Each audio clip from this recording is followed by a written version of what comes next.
Shalom, damai sejahtera dari Tuhan Yesus melimpah bagi kita sekalian. Kita lanjutkan sharing firman Tuhan mengenai Tuhan melihat hati. Topiknya hari ini adalah iri dan dengki hati. Perhatikan baik-baik, iri dan dengki hati. Ini bagian pertama. Apa artinya iri, dengki hati itu?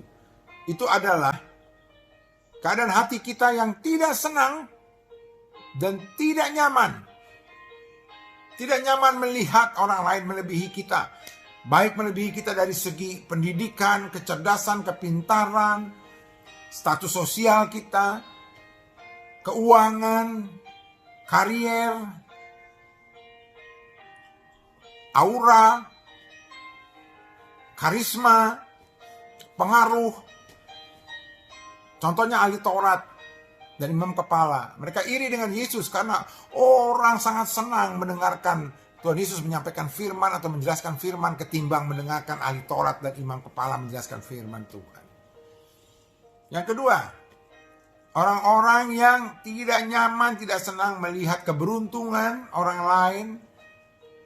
Bagaimana orang lain mengalami kenikmatan. Contohnya adalah saudaranya Yusuf. Dia tidak terima, iri dia melihat Yusuf begitu benar-benar sangat beruntung ya menikmati hidup atas perlakuan bapaknya Yakub kepada Yusuf. Kita juga sering dalam hidup sehari-hari iri melihat orang lain, rekan sekerja kita, teman pelayan firman sesama pelayan firman, hamba-hamba Tuhan, dia lebih beruntung dan menikmati segala fasilitas berkat-berkat ketimbang dirinya. Yang ketiga, dia tidak nyaman melihat orang lain sukses dan berhasil. Seperti misalnya Kain melihat korban bakarannya Habel diterima Tuhan, berhasil sementara dia punya diindahkan pun tidak. Saul melihat sama-sama perang bersama-sama Daud, tapi rakyat lebih memuji Daud ketimbang Saul. Karena Saul hanya membunuh beribu-ribu, Daud membunuh berlaksa-laksa. Iri, tidak senang. Kita pun begitu, melihat keberhasilan orang lain. Sama-sama kita merintis soal Alkitab, sama-sama kita merintis. Lah kok dia sekarang punya gereja lebih besar, saya tidak, saya masih ngontrak. Jemaat dia kaya-kaya, jemaat saya miskin-miskin. Iri, ya, tidak nyaman kita. Yang berikutnya, karakter orang iri dengki itu apa? Dia sebaliknya dia menginginkan kelebihan-kelebihan orang itu, keberuntungan orang itu, kenikmatan orang itu, kesuksesan keberhasilan orang itu, dia yang harus menikmati. Bukan orang lain, harusnya dia mengharapkan dia gitu. Selanjutnya, karakter orang-orang yang iri itu adalah dia tidak ada belas kasihan. Tidak ada belas kasihan sama sekali. Contohnya saudara Yusuf, saking irinya, gak ada belas kasihan sama adik kandungnya sendiri namanya Yusuf. Mau dibunuh, dibuang ke sumur, dijual, jadi budak. Demikian juga imam-imam kepala dan ahli Taurat. Saking irinya dengan Yesus, maka mereka juga tidak belas kasihan pada Yesus. Dia setengah mati mereka berusaha meyakinkan Pilatus agar Yesus disalib. Agar Yesus disalib. Yang berikutnya, berbahayanya karakter orang-orang yang iri dengki itu. Dia hanya fokus pada dirinya sendiri. Dia hanya fokus pada kepentingannya. Mengutamakan dirinya.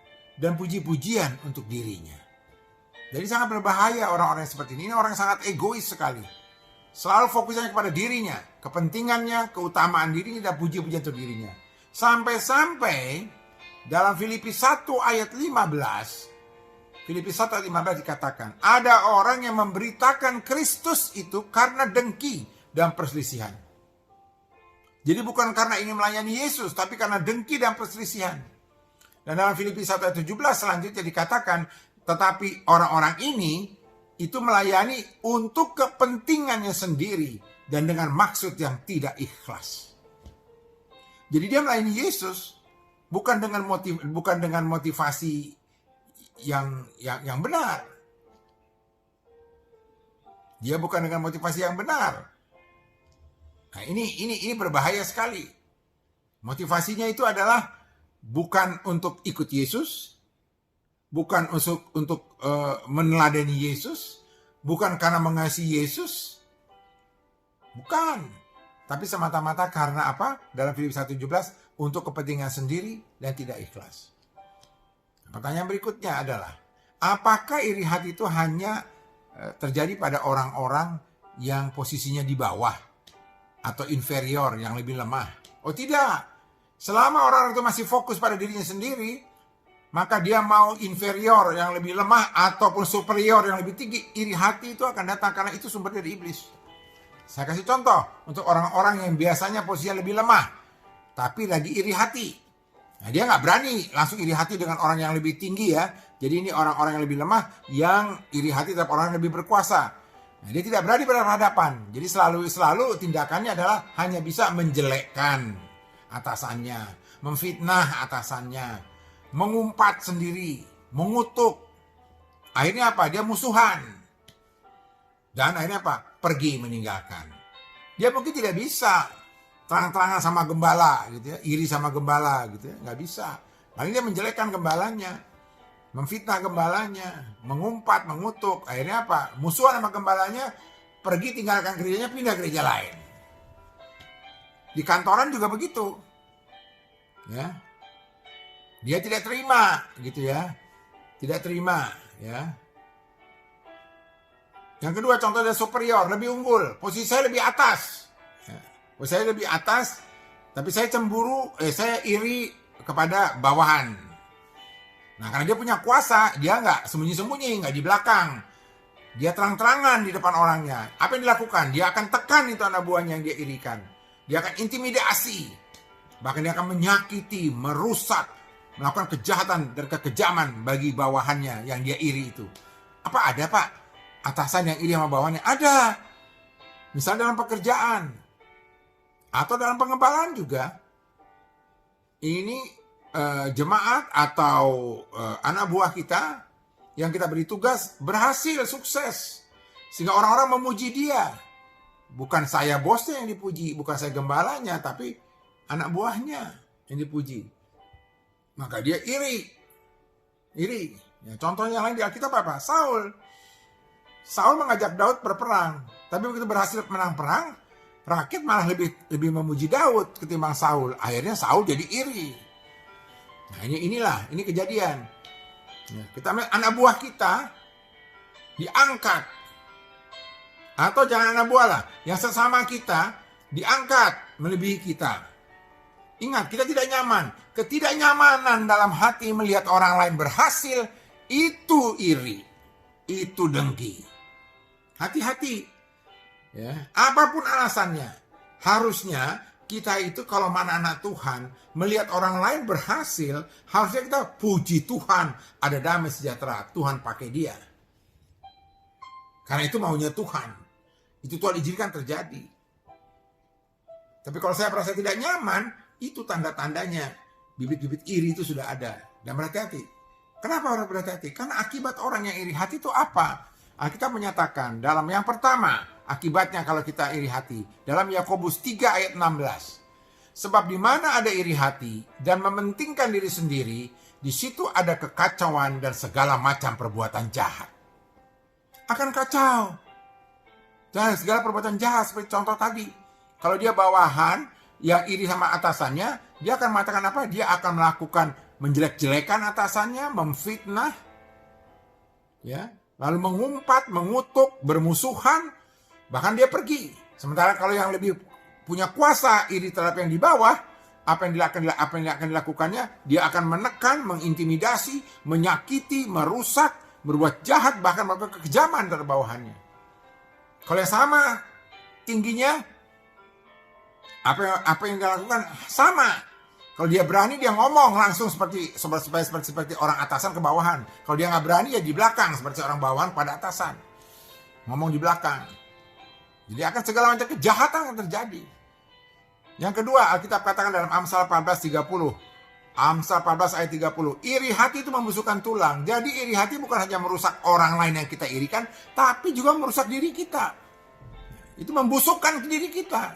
Makanya orang-orang iri hati itu stres hidupnya. Tidak ada damai sejahtera. Karena dia sedang apa? Sedang merusak dirinya. Pusing 7 keliling. Mikir dia. Saya musuhan sama orang itu, saya pergi deh. Saya tinggalkan aja orang itu. Saya pergi aja. Bisa seperti itu. Yang ketiga, kita melakukan kesia-siaan. Dalam Pengkhotbah 4 ayat 4. Aku melihat bahwa segala jerih payah dan kecakapan dalam pekerjaan adalah iri hati seorang terhadap yang lain. Ini pun kesia-siaan dan usaha menjaring angin. Jadi kita bekerja dengan sekuat tenaga, banting tulang segala macam, itu motivasinya bukan untuk Tuhan, seperti dalam Kolose 3 ayat 23 yang menyatakan apapun yang kamu perbuat, perbuatlah dengan segenap hatimu seperti untuk Tuhan dan bukan untuk manusia. Tapi sebenarnya kita lakukan inilah karena iri hati terhadap orang lain. Dia bisa, saya juga bisa. Makanya sekuat tenaga bekerja untuk menunjukkan saya mampu. Ini bukan motivasi yang benar karena didasarkan oleh iri. Dan di hadapan Tuhan itu kesia-siaan dan menjaring angin. Percuma. Anda ruginya berapa kali? Udah setengah mati keluarnya tenaga Anda, tapi di mata Tuhan itu tidak ada artinya, sia-sia. Jadi kalau Anda melayani pun motivasinya beda jadinya. Melayani Tuhan dengan sekuat tenaga, kemana-mana, pengorbanan segala macam, tapi motivasinya karena saudara iri terhadap hamba Tuhan yang lain, yang lebih sukses, yang lebih suka didengar orang ketimbang saudara. Akhirnya saudara melakukan kerja setengah mati untuk pelayanan Tuhan, tapi di mata Tuhan itu sia-sia dan menjaring angin. Karena Tuhan melihat motivasi hati kita, bahwa kita melayani itu bukan karena ingin mengikuti Yesus, bukan untuk mengasihi Yesus, bukan untuk memegahkan Yesus, apalagi untuk meneladani Yesus, tapi semata-mata karena iri hati terhadap hamba Tuhan yang lain. Yang keempat, akibatnya apa kalau Anda iri hati? Anda tidak akan dapat bagian dalam kerajaan Allah. Dalam Galatia 5 ayat 19-21 dikatakan, perbuatan daging, ingat, perbuatan daging telah nyata, yaitu apa? Pencabulan dan seterusnya, iri hati pun termasuk perbuatan daging. Nah, bahwa barang siapa yang melakukan hal-hal demikian, ia tidak akan dapat bagian dalam kerajaan Allah. Mana mungkin orang tidak dapat bagian dalam kerajaan Allah kalau dia membuat kekacauan, dan dia membuat pula lagi berbagai macam perbuatan jahat. Bahkan lebih jauh yang kelima dikatakan iri hati itu menajiskan. Dalam Markus 7 ayat 20-23 dikatakan itu iri hati juga perbuatan jahat yang keluar dari hati yang menajiskan kita. Mana mungkin orang yang najis bisa dalam kerajaan Allah? Anda bisa klaim ke semua orang, saya percaya Yesus, saya sudah diselamatkan oleh Yesus, tapi Anda punya iri dengki, Anda tidak akan dapat tempat di kerajaan Allah. Apa sih penyebabnya orang jadi iri hati? Apa penyebabnya? Yang pertama penyebabnya adalah karena kita masih hidup sebagai manusia duniawi, lebih fokus kepada manusia duniawi kita. Dalam 1 Korintus 3 ayat 3 dikatakan, karena kamu masih manusia duniawi. Sebab jika di antara kamu ada iri hati dan perselisihan, bukankah hal itu menunjukkan bahwa kamu manusia duniawi dan bahwa kamu hidup secara manusiawi? Jadi selama kita masih fokus pada hidup manusia duniawinya, maka iri hati itu akan datang dalam hidup kita. Yang kedua, kita masih fokus dalam hidup kedagingan. Dalam Galatia 5 ayat 19-20 dikatakan perbuatan daging telah nyata, yaitu pencabulan, kecemaran, hawa nafsu, penyembahan berhala, sihir, perseteruan, perselisihan, iri hati, amarah, kepentingan diri sendiri. Bukankah ini semua karakter-karakter daripada orang-orang iri hati? Jadi selama kita masih hidup dalam kedagingan, itu penyebabnya kita dengan mudahnya jatuh dalam iri hati. Penyebab yang ketiga, kita masih hidup dari hikmat dunia. Firman Tuhan dalam Yakobus 3 ayat 14-15 dikatakan begini. Jika kamu menaruh perasaan iri hati dan kamu mementingkan diri sendiri, janganlah kamu megahkan diri dan jangan berdusta melawan kebenaran. Itu bukan hikmat datang dari atas, tapi dari dunia, dari nafsu manusia, dan dari setan-setan. Jadi bisa bayangkan iri hati itu disebabkan bukan hikmat dari atas, hikmat dari sorgawi, tapi itu adalah hikmat dunia, dari nafsu manusia, dari setan-setan. Jadi bagaimana mungkin orang yang hidup dalam hikmat dunia, nafsu manusia, dari setan-setan, yang masih hidup dalam kedagingan, dan manusia duniawi bisa tinggal di dalam kerajaan Allah, dapat bagian dalam kerajaan Allah? Tidak bisa. Maka Tuhan katakan tidak dapat bagian dalam kerajaan Allah. Yang keempat, orang-orang yang suka cari-cari soal, alasan, bersilat kata. Dalam 1 Timotius 6 ayat 4-5 dikatakan, ia adalah seorang yang berlagak tahu padahal tak tahu apa-apa. Penyakitnya itu mencari-cari soal, cari-cari alasan, bersilat kata yang menyebabkan dengki, cedera, fitnah, curiga, cekcok. Seperti imam-imam kepala dan ahli Taurat, tua-tua yang mencari-cari alasan, mencari soal, bersilat lidah dengan Pilatus agar Yesus disalibkan. Nah, itu penyebabnya. Yang kelima, terakhir penyebabnya adalah tidak ada belas kasihan. Seperti saudara Yusuf. Ya, seperti imam-imam kepala. Jadi 5 hal. Hidup sebagai manusia duniawi. Hidup dalam kedagingan. Mencari-cari alasan. Bersilat kata. Hidup dari hikmat dunia. Nafsu manusia dan setan-setan. Yang kelima, tidak ada belas kasihan. Nah, kalau begitu, karena kita sudah tahu penyebabnya apa, bagaimana Tuhan menolong kita untuk mengatasi 5 hal itu? Yang pertama, karena yang menyebabnya adalah hidup manusia duniawi dan kedagingan, maka sekarang kita harus hidup oleh roh. Dalam Galatia 5 ayat 16 dikatakan, hiduplah oleh roh. Rohnya besar, Roh Kudus. Hiduplah oleh Roh Kudus. Maka kamu tidak akan menuruti keinginan daging. Apa itu keinginan daging? Dalam Galatia 5 ayat 19-20 dikatakan antara lain iri hati, mementingkan diri sendiri, perselisihan. Jadi kita sekarang minta pada Tuhan, ya Roh Kudus, tolonglah aku Roh Kudus. Aku butuh Engkau, hadirlah dalam hidupku Roh Kudus. Jadi supaya kita hidup oleh Roh Kudus. Setelah Roh Kudus kita minta, apa yang kita lakukan? Yang kedua, dalam Galatia 5 ayat 25-26 lanjutan dikatakan, jikalau kita hidup oleh roh, jadi sudah kita minta roh, supaya kita hidup dalam roh, baiklah hidup kita juga dipimpin oleh roh. Jadi kita izinkanlah roh itu memimpin hidup kita. Jangan lagi kita gila hormat, jangan saling menantang dan saling mendengki. Gak ada lagi. Kenapa? Kita sudah dipimpin oleh roh. Jadi minta hidup oleh roh. Yang kedua dipimpin oleh roh. Nah yang ketiga, hendaklah hidup rohani kita jadi bertumbuh karena sudah dipimpin oleh roh, sudah hidup oleh roh dan dipimpin oleh roh, maka hidup rohani kita juga harus bertumbuh. Dalam 1 Petrus 2 ayat 1-3 dikatakan, karena itu buanglah segala kejahatan, kedengkian dan fitnah. Jadi karena kita sudah hidup oleh roh, dipimpin oleh roh, maka semuanya kedagingan kita buang. Nah kalau sudah dibuang, kosong diri kita, dikatakan 1 Petrus tadi, jadilah sama seperti bayi yang baru lahir. Jadi kita sebagai manusia baru lahir lagi, karena kedagingan sudah dibuang semua, dari nol lagi kita. Kita jadi bayi yang baru lahir. Ya, yang selalu apa? Ingin air susu yang murni dan rohani. Supaya olehnya kamu bertumbuh dan beroleh keselamatan, jika kamu benar-benar telah kecap kebaikan Tuhan.